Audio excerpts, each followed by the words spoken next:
The UFC has struck a massive 7-year deal with Paramount Plus and CBS worth $7.7 billion starting next year, 2026. This marks the end of the pay-per-view model, as all the 43 events annually, including the 13 big numbered cards, are going to be available through regular Paramount Plus subscription at no extra cost. Some major events will also air on CBS, giving fans free access through traditional TV. The move's aimed at making UFC fights more affordable and widely accessible while boosting Paramount's live sports lineup alongside NFL, UEFA Soccer, and March Madness. The deal's a big jump from the UFC's previous ESPN contract, and investors responded positively with UFC TKO stock up over 7%. Champions in the UFC get pay-per-view points, so that will be gone. It'll be interesting how they offset that and fix that. Pay-per-view points were one of the only ways higher-ranked fighters made good money with that. Gone fighter pay may become even bigger issue soon. For a lot of people, they just use Stream East and other things like that, so it doesn't impact them.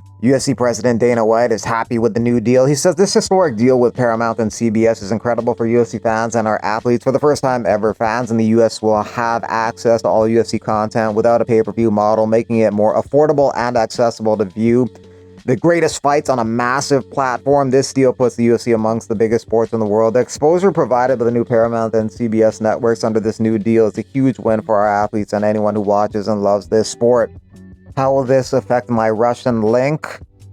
Paramount isn't worldwide. It should have been Amazon or Netflix. It sounded like Netflix was going to be the leading candidate. That was a rumor that Netflix was going to be taking the UFC media rights deal, but that rumor apparently had no credence to it.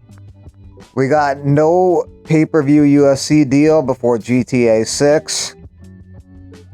Paramount subscription about to be $100 a month.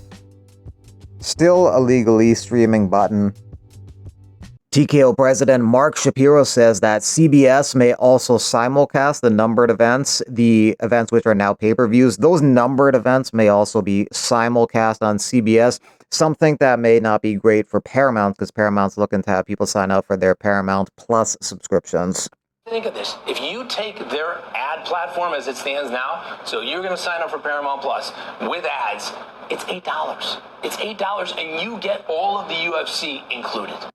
It was important to us to have CBS play a big component in this. And as they've laid out, this is Paramount Plus exclusively, but yes, CBS will have simulcasts on many of the fights and likely all of the numbered events, which are formerly the pay-per-view fights. Oh, so these are going to be available on the broadcast network. We're on Tiffany Network. We're going old school here. Jimmy the Great, Brent Musburger, CBS Sports, all that great history. They have the Masters, right? They have Super Bowl and NFL. They have Final Four. We like that. Yeah, but isn't this designed, though, for Paramount Plus to obviously get... I mean, they only have... They have about 77 million subscribers, almost all domestic. They don't really have a great international reach. I would think it's designed to obviously get them a lot of subscribers. So by putting it on the broadcast network, I don't follow here exactly. But it is going to be on... It's to drive, like he did when he did Matt and Trey's deal, South Park, to drive things to Paramount Plus. But for us also, we wanted the reach of CBS and the Tiffany aspect of CBS. Right. So this will be simulcast. When we were at ESPN and Disney, we always actually were asking for a little bit of ABC because we want the broadest reach. Right. The same way the NFL doesn't want to take its games off broadcast, right? Exactly.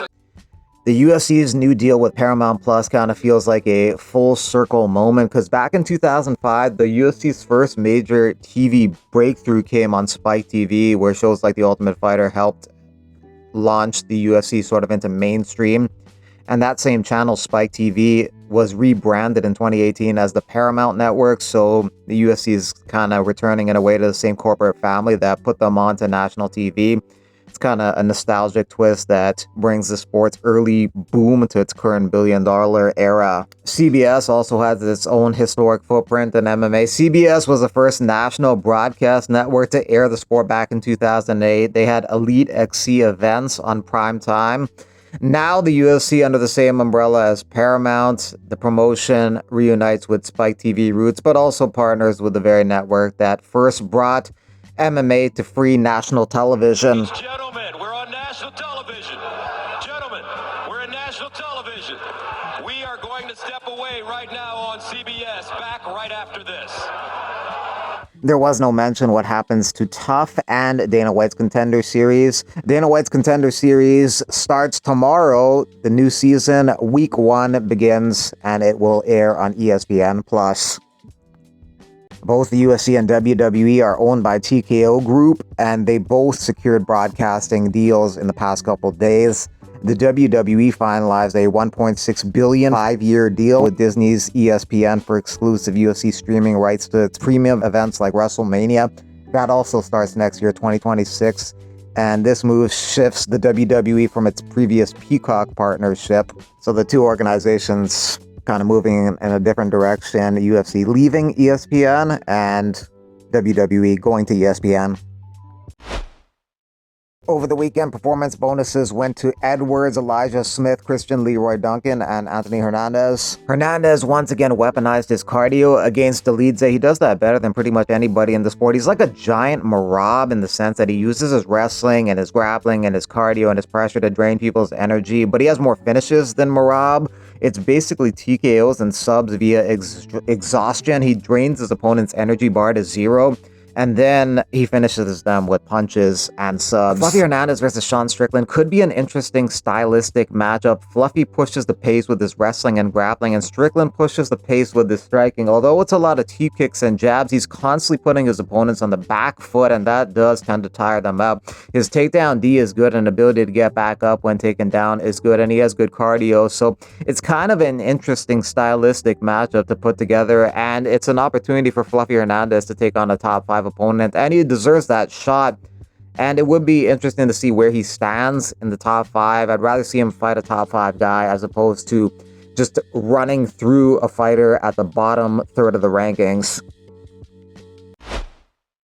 Miles Johns had a good fight and a close fight with Jean Matsumoto over the weekend. In the end, the judges gave it to Matsumoto via split decision. I don't know, guys. I really thought that we won that fight.